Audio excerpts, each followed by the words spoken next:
Bismillahirrahmanirrahim. Assalamualaikum warahmatullahi wabarakatuh. Alhamdulillahirabbil alamin. Bihi nasta'inu ala umuri dunya waddin. Sayyidina wa maulana Muhammadin wa ala alihi wa sahbihi ajma'in. Anak-anak, pertama-tama marilah kita panjatkan puja dan puji syukur kehadirat Allah Subhanahu wa taala. Karena berkat limpahan rahmatnya kita bisa bersua kembali, kita bisa bertemu dalam kegiatan bimbingan klasikal, informasi bimbingan konseling berkaitan dengan masalah informasi dasar penentuan kenaikan tingkat kelas maupun kelulusan. Yang kedua, sholawat serta salam semoga tetap tercurahkan keharibaan kita junjungan Nabi besar Muhammad SAW yang telah membimbing kita dengan agamanya, yaitu agama Islam, yang kita harapkan syafaatnya nanti di yaumil qiyamah. Sebelum kegiatan bimbingan klasikal atau informasi bimbingan klasikal ini Bapak sampaikan, terlebih dahulu Bapak akan memperkenalkan diri, karena untuk jurusan akuntansi dan lembaga keuangan, ini Bapak adalah tahun pertama Bapak menjadi pembimbing Anda. Untuk kelas TKJ, insya Allah Bapak sudah mulai dari kelas 10 menjadi pembimbing Anda, sehingga insya Allah sudah mengenal. Untuk anak-anak yang di akuntansi dan lembaga keuangan, ini adalah tahun pertama Bapak akan membimbing dan mendampingi Anda sampai Anda menyelesaikan kegiatan pendidikan di SMK Negeri 3 Banjarmasin. Jadi nama Bapak adalah Sugianto. Bapak tinggal di Jalan Jari Saleh, Gang Angsoka 2, nomor 81B, Kelurahan Surgi Mufti, Kecamatan Banjarmasin Utara. Jadi kalau anak-anak ada waktu, ada kesempatan pas jalan-jalan ke taman wisata di Jalan Jari Saleh, silahkan singgah di rumah Bapak. Rumah Bapak sangat terbuka. Cuman mohon maaf untuk sementara waktu selama masih ada pandemi ini, kami sekeluarga masih belum berani menerima tamu, dalam rangka untuk kita saling menjaga supaya kita tidak terimbas, terkena atau bahkan mungkin terjangkiti dari wabah taun yang terjadi di seluruh dunia ini. Baik anak-anak, kita akan memasuki materi, yaitu berkaitan dengan informasi dasar penentuan kenaikan tingkat kelulusan. Adapun materi ini, tujuan dari pemberian materi ini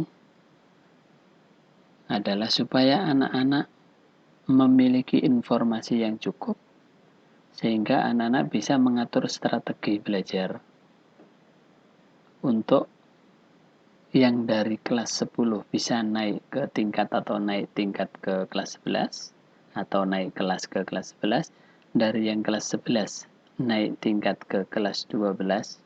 Demikian juga dengan anak-anak yang kelas 12 bisa lulus sukses dengan memperoleh nilai yang bagus tentunya. Itu harapan dari tujuan pemberian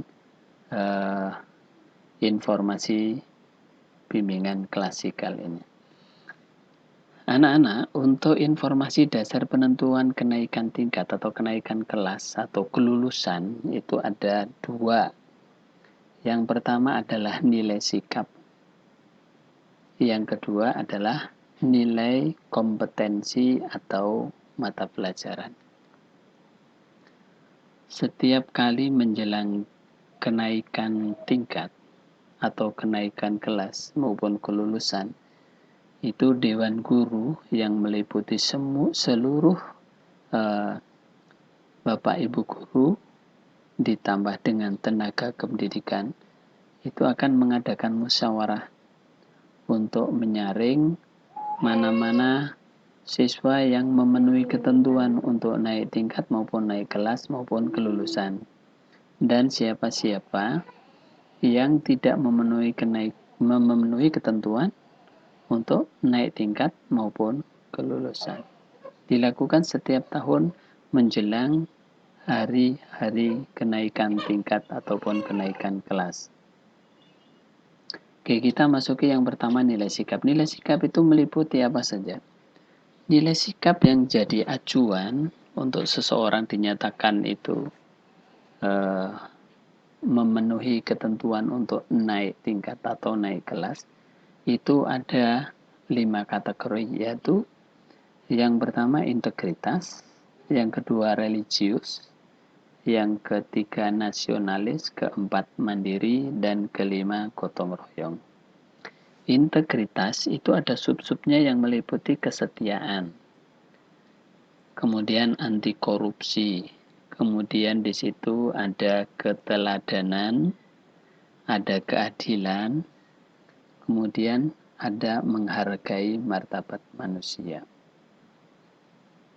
Di religius sendiri itu memiliki sub seperti ini.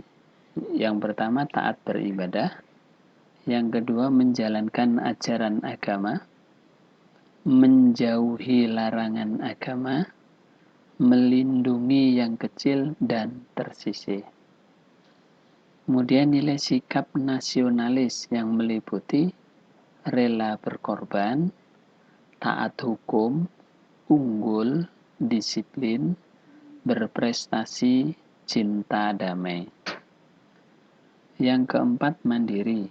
Sikap mandiri itu meliputi tangguh, kemudian kerja keras, kreatif, keberanian, kemudian pembelajar, berwawasan informasi dan teknologi, yang terakhir daya juang.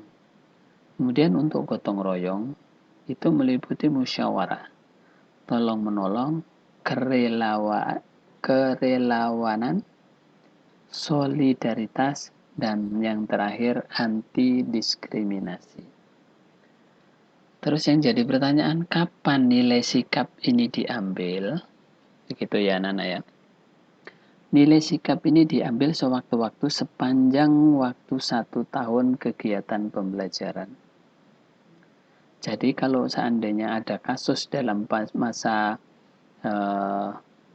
perjalanan 1 tahun kegiatan belajar, misalkan ada siswa melanggar atau melakukan larangan agama. Misalkan terjadi minum minuman keras di sekolahan. Apapun itu kejadian dalam 1 tahun, maka dia akan dimasukkan dalam catatan religius. Bahwa si A, si B, atau si C telah melakukan larangan agama. Jadi nilai sikap itu nanti ada 2. Nilai sikap yang positif apabila dia menjauhi larangan agama. Tetapi kalau dia melaksanakan larangan atau melakukan larangan agama, maka nilainya adalah negatif. Dan itu akan muncul di dalam nilai rapot Anda. Nilai sikap ini adalah mutlak minimal baik. Semuanya minimal baik.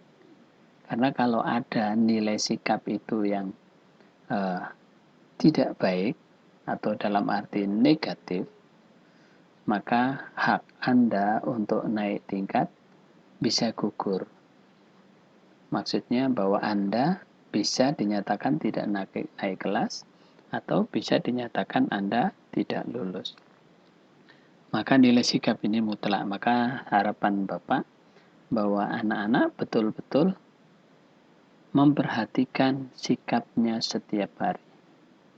Dari segi integritas, religius, nasionalis, mandiri, maupun gotong royong. Nilai sikap ini penting anak-anak. Sepandai apapun, setinggi apapun nilai pelajaran kita, nilai kegiatan pembelajaran, tapi kalau nilai sikap kita ini tidak baik, maka kemungkinan besar bahwa kita ini kurang begitu diperhatikan oleh masyarakat. Nah, banyak sekali kisah-kisah atau cerita-cerita yang berkaitan dengan masalah sikap ini. Karena sikapnya yang baik, walaupun dari segi intelijennya ya, dari segi kepandaiannya itu kurang, tapi dia bisa sukses. Kenapa? Karena orang akan memberikan perhatian yang baik karena sikapnya yang baik. Jadi harapan Bapak, dengan selama Anda berada di SMKN 3, Anda berlatih untuk bersikap yang baik. Bersikap yang baik itu sesuai dengan ajaran agama Anda, sesuai dengan aturan sekolah yang berlaku. Insya Allah dengan latihan selama 3 tahun ini akan menjadi kebiasaan Anda pada saat Anda berada di masyarakat. Mudah-mudahan dengan sikap baik yang sudah Anda pelajari di SMKN 3 ini bisa membawa nilai positif nanti hidup di masyarakat sehingga Anda bisa hidup dengan sukses. Ini adalah nilai sikap anak-anak. Siapa saja yang memberikan penilaian sikap ini? Semua dewan guru anak-anak. Ada wali kelas, ada guru bimbingan, kemudian ada bapak ibu guru pengajar. Semuanya akan berikan penilaian. Begitu. Ingat anak-anak, ya. Apa yang kita lakukan ini kan kita pertanggungjawabkan. Selama kita menjadi siswa, selama kita menjadi keluarga besar SMKN 3 Banjarmasin, apa yang kita lakukan dan itu ada di lingkungan sekolah, maka kita pertanggungjawabkan terhadap pihak sekolahan. Demikian juga kita sebagai makhluk yang beragama, apapun yang kita lakukan, apapun yang kita kerjakan, itu akan kita pertanggungjawabkan kepada Tuhan kita. Ini adalah nilai sikap. Mudah-mudahan kita bisa menjaga sikap kita. Kita selalu bisa membimbing sikap kita ke arah yang baik, baik dalam arti sesuai dengan ajaran agama dan sesuai dengan norma-norma yang berlaku di tempat kita berada. Itu berkenaan dengan masalah nilai sikap. Berikutnya, seseorang itu dinyatakan naik kelas atau nilai tingkat apabila memenuhi nilai kompetensi mata pelajaran. Yang perlu anak-anak ketahui bahwa nilai itu banyak sekali anak-anak yang dimasukkan di dalam untuk menentukan nilai rapot itu. Ada nilai penugasan, ada nilai praktek, kemudian ada penilaian harian, ini biasanya disebut dengan ulangan KD, itu ya, kompetensi dasar. Jadi ulangan yang dilakukan per kompetensi dasar. Kemudian ada PTS, penilaian tengah semester. Ya, kemudian ada penilaian akhir semester. Kemudian ada ujian nasional, penilaian akhir ya. Kemudian ada uji kompetensi yang dilakukan oleh LSP. Oke, kita bahas yang pertama yaitu penugasan. Penugasan ini biasanya diberikan setiap KD itu pasti ada tugas. Bahkan satu KD itu bisa 2-3 tugas. Anak-anak harus mengerjakan semua. Karena kalau anak-anak tidak mengerjakan itu, maka nilainya akan 0. Harus dikerjakan. Masalah benar salahnya dengan mengerjakan tugas itu nanti akan tahu mana yang pekerjaannya benar, maka mana yang pekerjaan tidak benar atau masih belum benar. Sehingga guru itu bisa mengulas apabila anak-anak ada yang tidak bisa dengan tugas itu.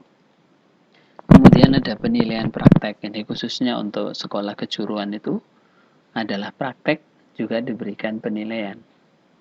Untuk Anda yang di teknik komputer jaringan, untuk Anda yang di akuntansi keuangan, nilai praktek ini juga sangat menentukan. Apabila ada kegiatan praktek, Anda harus mengikuti.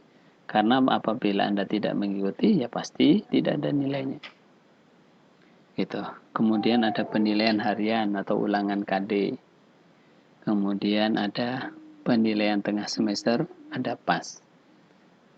Penugasan itu biasanya bobotnya 1, penilaian praktek itu bobotnya 1, penilaian harian itu bobotnya 1, kemudian tengah semester bobotnya 2, dan penilaian akhir semester bobotnya adalah 3. Untuk menentukan kenaikan kelas atau kenaikan tingkat. Berikutnya adalah ujian nasional.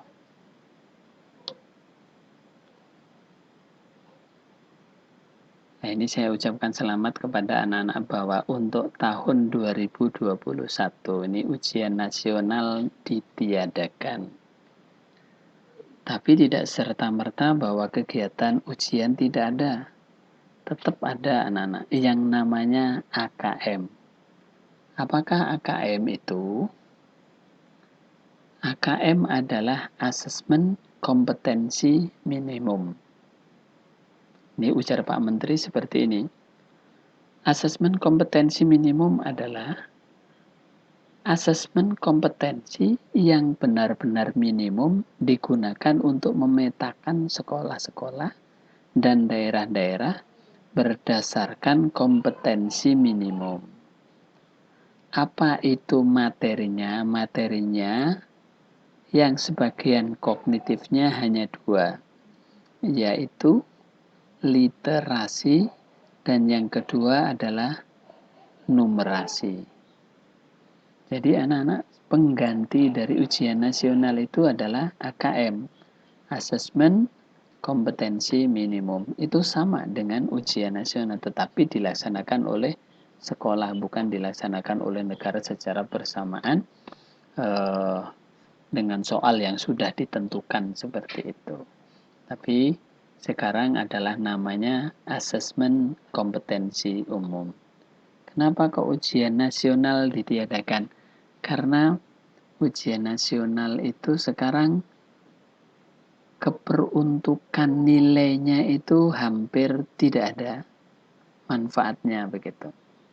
Kecuali satu untuk pemetaan saja, untuk mengukur seberapa berhasil kegiatan pembelajaran di sekolah itu.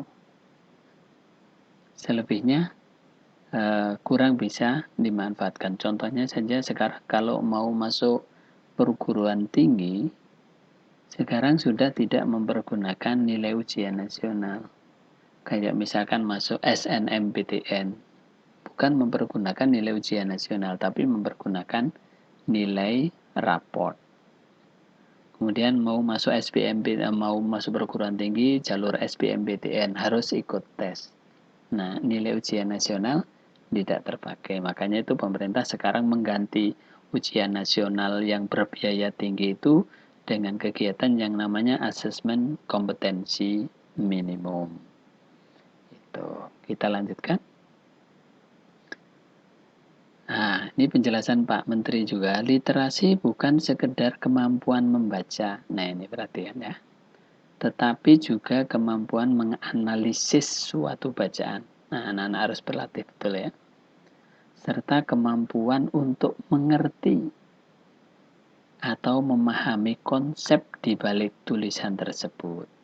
Sedangkan numerasi adalah kemampuan menganalisis menggunakan angka. Dia menekankan literasi dan numerasi, bukan mata pelajaran bahasa atau matematika. Ini yang perlu Anda garis bawahi anak-anak ya. Bahwa dia menekankan literasi dan numerasi bukan mata pelajaran bahasa atau matematika. Melainkan kemampuan murid-murid menggunakan konsep itu untuk menganalisis sebuah materi. Nah, itu jadi AKM itu ya. Asesmen kompetensi minimum sebagai ganti ujian nasional. Kapan AKM ini dilaksanakan? Kalau menurut rencana awal itu dilaksanakan pada pertengahan kegiatan pendidikan. Misalkan di SMK, SMA, SMK itu dilaksanakannya pada pertengahan, yaitu di kelas 2 atau kelas 11. Ya otomatis yang sekarang kelas 12 ya harus dilaksanakan kan begitu. Oke, kemudian pada waktu di SMP yaitu kelas 8 itu dilaksanakan. Kemudian untuk SD kelas 3 atau kelas 4 dilaksanakan AKM ini. Jadi dilaksanakan di tengah-tengah tahun kegiatan pembelajaran. Itu. Ini yang berkaitan dengan masalah ujian nasional atau AKM. Yang terakhir adalah uji kompetensi LSP. Ini adalah uji kompetensi yang dilaksanakan oleh LSP bagi seluruh siswa yang sudah memenuhi persyaratan. Adapun persyaratannya adalah salah satunya bahwa siswa telah mengikuti dan melaksanakan praktek kerja industri. Buktinya apa? Yaitu sertifikat magang. Itu persyaratannya. Kalau Anda memiliki sertifikat magang, maka Anda bisa mengajukan diri untuk mengikuti uji kompetensi di LSP. Nanti hasil akhirnya adalah Anda dinyatakan kompetensi atau belum kompeten. Gitu. Ini anak-anak sekilas informasi berkaitan dengan masalah dasar atau kriteria penentuan kenaikan kelas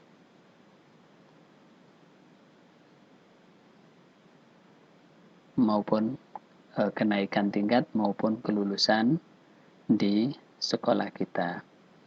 Sedemikian sekelumit informasi, mudah-mudahan dengan informasi yang Bapak sampaikan ini